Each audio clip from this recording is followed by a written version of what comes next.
મારો વિડીયો જોવા માટે કહી દે હે બધા વિડીયો જોતા રહેજો. તો શું હાલચાલ પબ્લિક? ઘણા ટાઈમ પછી આપણે બ્લોગ નાખતા છે કારણ કે આપણી તબિયત થોડીક ઠીક જ હતી, પણ ઘણા દિવસ ઘરે રહીએ એટલે ઠીકઠાક તબિયતમાંથી એકદમ સરસ થઈ ગઈ છે. તો આપણા બ્લોગ પણ હવે રેગ્યુલરથી આવતા થઈ જશે, એટલે તમે જોતા રહેજો. તો વગર વાર લગાવે આપણા બ્લોગની શરૂઆત કરીએ.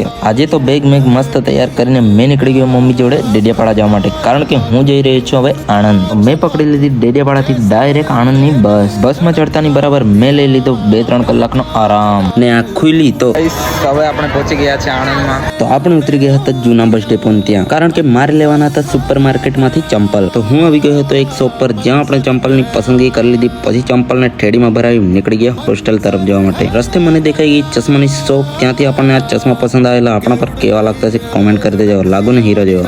ને પછી મને મળી ગયા બિહાર વાળા કાકા. તે બિહારના છે પણ વેચે દિલ્હીની મશહૂર લીંબુ સિકંજી. તો મેં બી એક ગ્લાસ પી નાખી. તમે બી આણંદના નવા બસ ડેપો સાઈડ આવો તો અહીંયા લીંબુ સિકંજી ટ્રાય કરજો, બહુ જોરદાર લાગે. પછી મેં પકડી લીધી રિક્ષા અને બેસી ગયો ફ્રન્ટ સીટ પર. લાગુ ને રિક્ષા વાળાનો કંડક્ટર જેવો.